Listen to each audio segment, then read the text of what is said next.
Hi friends, welcome to our channel. ఈరోజు మనం broilers కోళ్ళ గురించి తెలుసుకుందాం. ఈ వ్యాపారం ఏ విధంగా చేయాలి, ఇందులో ఏ విధంగా లాభాలు ఉన్నాయో ముందుగా తెలుసుకుందాం. మాంసపు జాతి కోళ్ళ పెంపకం, అదేనండి, వీటినే బ్రాయిలర్స్ అని అంటారు.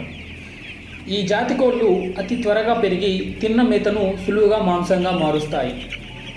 జాతులు మరియు వాటి బ్రీడింగ్ పద్ధతులు, కోడి పిల్లల ఎంపిక, ఇందులో కొన్ని ప్రైవేట్ కంపెనీలు కూడా మనకి పెట్టుబడికి ఇవ్వడం జరుగుతుంది. ఇందులో సొంతంగా కూడా వేసుకోవచ్చు, లేదంటే ఏదైనా కంపెనీకి ఇస్తే కూడా వాళ్ళు పెట్టుబడి ఇస్తారు. ఆ విధంగా కూడా మనం చేసుకోవచ్చు. దాని గురించి కూడా పూర్తి వివరాలు తెలుసుకుందాం. అందులో కొన్ని కంపెనీస్ ఉన్నాయండి. అందులో వెన్కాప్ అంటారు, వెంకటేశ్వర హ్యాచరీస్, అదేవిధంగా డైమండ్ హ్యాచరీస్, సుగుణ, జానకి, విమల, స్నేహ, ఈ విధంగా కొన్ని హ్యాచరీస్ ఉన్నాయండి. తిరుమల బ్రీడర్స్ కానీ, శ్రీనివాస హ్యాచరీస్ కానీ, జాఫా కానీ, రాయల్ హ్యాచరీస్ కానీ, కచిలా ఫారమ్స్ ప్రైవేట్ లిమిటెడ్ కానీ, ఈ ఎస్ఎస్ హ్యాచరీస్ ప్రైవేట్ లిమిటెడ్ కానీ, ఈ విధంగా కొన్ని కంపెనీలు ఏంటంటే వాటి రైతులకు నేరుగా పెట్టుబడికి ఇవ్వడం జరుగుతుంది. గృహ వసతి అంటే బ్రాయిలర్ షెడ్డు ఉండాలి, వారికి స్వచ్ఛమైన గాలి వెలుతురు ప్రసరించేలా ఉండాలి. యాజమాన్య పద్ధతులు, బ్రాయిలర్ కోళ్ళ పోషణ, వాటి యొక్క దినుసులు అనగా వాటికి ఒక ఫుడ్డు, వీటన్నిటి గురించి ఈ వీడియో ద్వారా మనం తెలుసుకుందాం. వీటి గురించి క్లుప్తంగా ఇప్పుడు మీకు వివరించడం జరుగుతుంది.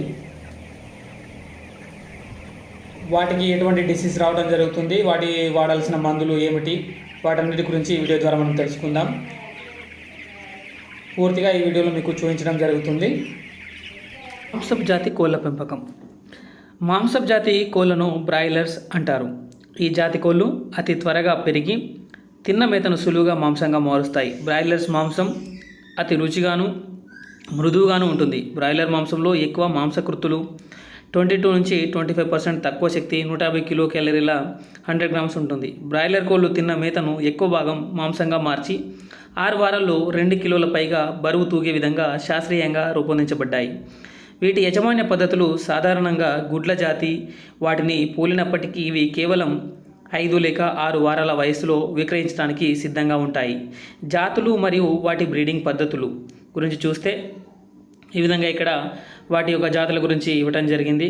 న్యూ హ్యాంప్షైర్, ప్లైమౌత్ రాక్ మరియు వైట్ కార్నిష్ జాతులను బ్రాయిలర్ కోళ్ళ ఉత్పత్తికి ఈ విధంగా ఇక్కడ ఇవ్వడం జరిగింది. అదేవిధంగా జాతులు మరియు వాటి బ్రీడింగ్ పద్ధతులు ప్లస్ కోడి పిల్లల ఎంపిక, అంటే మనం కోడి పిల్లల్ని ఏ విధంగా చూస్ చేసుకోవాలను, తక్కువ రోజుల్లో ఎక్కువ బరువు వచ్చేవిగాను, దానా వినియోగ సామర్థ్యత మరియు జీవ సామర్థ్యత కలిగినటువంటి లక్షణాలున్న బ్రాయిలర్ కోడి పిల్లలను ఎంపిక చేయడం మంచిది. ధర ఎక్కువ అయినను మన్నికైన మేలు జాతి కోడి పిల్లలతోనే బ్రాయిలర్ పెంపకం ప్రారంభించాలి. వ్యాపార దృష్ట్యా నడిచే బ్రాయిలర్ కోళ్ళ ఫారాలన్నీ సంకర జాతి కోడిపిల్లలతోనే ప్రారంభించాలి. హ్యాచరీల నుండి కొని అవి 6 వారాల వయసు రాగానే అమ్మివేయాలి. సంకర జాతి కోళ్లను సరఫరా చేయు హ్యాచరీల వివరాలు వాటిని కింద పట్టికలో ఇవ్వడం జరిగింది. ఇక్కడ వచ్చేసి వెంకటేశ్వర హ్యాచరీసు, అదేవిధంగా diamond hatcheries, Kasila farms private limited, royal hatcheries, జాఫా, Sneha, Srinivasa, Tirumala, VSN hatcheries, SS hatcheries, Suguna, వీటి గురించి ఇవ్వడం జరిగింది. ఈ కంపెనీలు ఏంటంటే మనకు పెట్టుబడికి ఇవ్వడం జరుగుతుంది.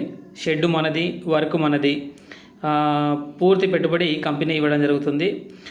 కిలోకి ఇంత రేట్ అని వాళ్ళు ఇవ్వడం జరుగుతుంది. అదేవిధంగా గృహ వసతి అంటే బ్రాయిలర్ షెడ్లోనికి స్వచ్ఛమైన గాలి వెలుతురు ప్రసరించేలా ఉండాలి. గృహ వసతి అంటే కోళ్ళు ఉండడానికి ఉండే వసతిని గృహ వసతి అంటారు. ప్రతి కోడికి ఒక చదరపు అడుగు నేల కావాల్సి ఉంటుంది. విక్రయ వసతి గల ప్రాంతాల సమీపంలో షెడ్డు నిర్మించాలి. ఈ విధంగా షెడ్డు యాజమాన్య పద్ధతులు కానీ, కోడి పిల్లలు ఉంచవలసిన స్థలాన్ని శుభ్రంగా వేడి నీటిలో బట్టల సోడాను కలిపి కడగాలి. ఈ విధంగా వాటికి మనం వాడే మెడిసిన్స్ కానీ వాటి గురించి ఇక్కడ మీకు పూర్తిగా ఇవ్వడం జరిగింది. ఏ విధంగా షెడ్డుని వాటి యొక్క ఎక్విప్మెంట్స్ మనం నీట్గా ఉంచుకోవాలి. కోడి పిల్లల వయస్సు, వాటి యొక్క మేత స్థలము, నీటి స్థలము, 6 వారాల వరకు ఈ విధంగా మేత స్థలం ఇక్కడ ఇవ్వడం జరిగింది. 6 వారాల పైబడి 3 అని ఇవ్వడం జరిగింది. ఇక్కడ బ్రాయిలర్ కోళ్లను కేజీస్లో కూడా పెంచడానికి వీలున్నప్పటికీ డీప్ లీటర్ పద్ధతి ఎక్కువ వాడుకలో ఉన్నది.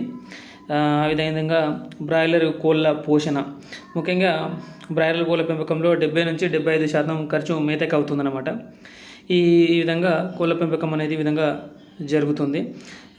బ్రాయిలర్ పెంపకంలో ఎక్కువ లాభాలు గడించాలంటే మేత ఖర్చు తక్కువ అయ్యేటట్లు చూసుకోవాలి మనం. ఎందుకంటే ఎక్కువ ఫీడ్ కానీ దాన కానీ వేస్ట్ చేయకూడదు. ఒకవేళ మనము ఇప్పుడు కోళ్ళ పెంపకంలో మనకు వాడాల్సిన వాటి యొక్క మేత ఏం వాడతారంటే చాలామంది ఏదేదో వాడతారని అనుకుంటారు. అలా కాదండి. వాటికి మొక్కజొన్నలు, జొన్నలు, సజ్జలు, నూనె తీసిన సోయా పిండి, నూనె తీసిన వేరుశనగ పిండి, నూనె తీసిన ప్రొద్దుతిరుగుడు, చేపలు, పువ్వు పిండి, డైకాల్షియం, ఉప్పు, సూక్ష్మ లవణాల మిశ్రమము, కోలిన్ క్లోరైడ్ ఇలాంటి బ్రాయిలర్ కోళ్ళకు వాడతారు. ఎందుకంటే వాటి యొక్క 40 డేస్ వరకు వాటి వెయిట్ వచ్చేసి 2 kgs అబోవ్ అయిపోతాయి అవి. మేలు జాతి బ్రాయిలర్ కోడి పిల్లలతో ప్రారంభించి మంచి పోషణ యాజమాన్యంతో పెరిగిన కోళ్ళ బరువు, మేత, వినియోగ వివరాలు క్రింది విధంగా ఇక్కడ ఉన్నాయి. చూడండి ఒకసారి. 6 వారాలకి 7 వీక్స్కి బరువు 1800 grams అని ఇచ్చారు. వాటికి ఖర్చు కానీ బరువు మేత మార్పిడి 1.8 kilograms అని ఆ విధంగా ఇక్కడ జరిగింది. అదేవిధంగా బ్రాయిలర్ కోళ్ళకు వచ్చే డిసీజ్ గురించి కూడా ఇక్కడ ఇవ్వడం జరిగింది. వాటి యొక్క నివారణ పద్ధతులు వాటి గురించి కూడా ఇవ్వడం జరిగింది. ఒక విధంగా మీ వద్ద పెట్టుబడికి కనుక డబ్బులు ఉన్నట్టయితే మీరు సొంతంగా కూడా వేసుకోవచ్చు. కాకపోతే ఏంటంటే చాలా ఖర్చుతోటి కూడుకున్నటువంటి విషయము. ఇంకోటి ఏంటంటే మనకు ఒకవేళ ఈ బిజినెస్ మనం స్టార్ట్ చేయాలన్నా మనకు గవర్నమెంట్ సబ్సిడీ ద్వారా కూడా మనకు గవర్నమెంట్ ప్రభుత్వం నుంచి మనకు రాయితీ రూపంలో కూడా లోన్ ఇవ్వడం జరుగుతుంది. దాని ద్వారా కూడా మనం ఈ షెడ్యూల్ నిర్మించుకొని మనం ఈ బిజినెస్ని చేయొచ్చు. మన వ్యవసాయ పొలంలోనే మన చుట్టుపక్కల వ్యవసాయం చేసుకుంటూనే మనము ఈ బిజినెస్ కూడా చేసుకోవచ్చు. చాలా బాగుంటుందండి. చాలా మంచి వ్యాపారం ఇది.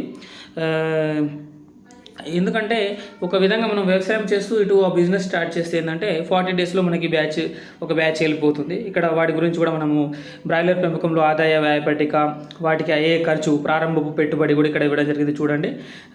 కోళ్ళ షెడ్డుకు కావాల్సిన భూమి గురించి, ఎకరం ఎంత సొంత స్థలం, కోళ్ళ షెడ్డు చదరవాడికి ఎంత ఉంటుంది, బ్రాయిలర్ కోడి పిల్లలకి కోళ్ళ దానాకి అయ్యే ఖర్చు కానీ, పరికరాలకు అయ్యే ఖర్చు కానీ, పనివారి జీతం అంటే మనం లేబర్స్ని పెట్టుకుంటాం కదా, వాళ్ళకి అయ్యే ఖర్చు కానీ, వివిధ ఖర్చులు, వాటి గురించి మొత్తం పెట్టుబడి ఇక్కడ ఇవ్వడం జరిగింది. చూడండి. అదేవిధంగా తదుపరి ప్రతి బ్రాయిలర్ బ్యాచ్ పెంచడానికి అయ్యే ఖర్చు, అంటే ఒక బాయిలర్ షెడ్ మనం పెంచడానికి అయ్యే ఒక బిజినెస్ చేస్తాం కదా, ఒక విధంగా మనకు అయ్యే ఖర్చు దాన్ని కూడా మొత్తం ఇక్కడ ఇవ్వడం జరిగింది. ఎందుకంటే మనం ఒక వ్యాపారం మొదలు పెడుతున్నామంటే ప్రతి రూపాయి అన్నీ కౌంట్ చేసుకోవాలంటే దేనికి ఎంత ఖర్చు అవుతుంది, మనకు ఇన్కమ్ ఎంత ఉంది, మనం ఎంత ఖర్చు పెడుతున్నాం, ప్రతిదీ లెక్క ఉండాలి. అదేవిధంగా మనము కోళ్ళ దానా ఇప్పుడు అక్కడ మనకి గోనె సంచులు కూడా అమ్మటం వల్ల కూడా ఒక సంచికి 8 రూపాయల చొప్పున కూడా మనకు రావడం జరుగుతుంది. ఎందుకంటే అదే మనకు ప్రైవేట్ కంపెనీ మనకు కనుక పెట్టుబడి ఇచ్చి మనము ఆ బిజినెస్ స్టార్ట్ చేసినట్టయితే అందులో మనకు లాస్ ఉండదండి. ఎందుకంటే ఏదైతే కంపెనీ, ఎగ్జాంపుల్ చెప్తాను, స్నేహ కానీ వెన్కప్ కానీ ఏదైతే కంపెనీ మనకి ఇస్తుందో ఆ కంపెనీయే మొత్తం బాధ్యత వహిస్తుంది అనమాట. వాళ్ళు నష్టం వచ్చినా వాళ్ళే భరిస్తారు, లాభం వచ్చినా వాళ్ళే తీసుకుంటారు. కాకపోతే ఏంటంటే మనకు కోడికి ఇంత అని ఇస్తారు, మనకు ఒక శాలరీ రూపంలాగా మనకు అది రావటం జరుగుతుంది. అదే ఒక కంపెనీకి ఇస్తే. ఇదండి మాంసపు జాతి కోళ్ళ పెంపకం గురించి. Thank you friends. Please subscribe this channel.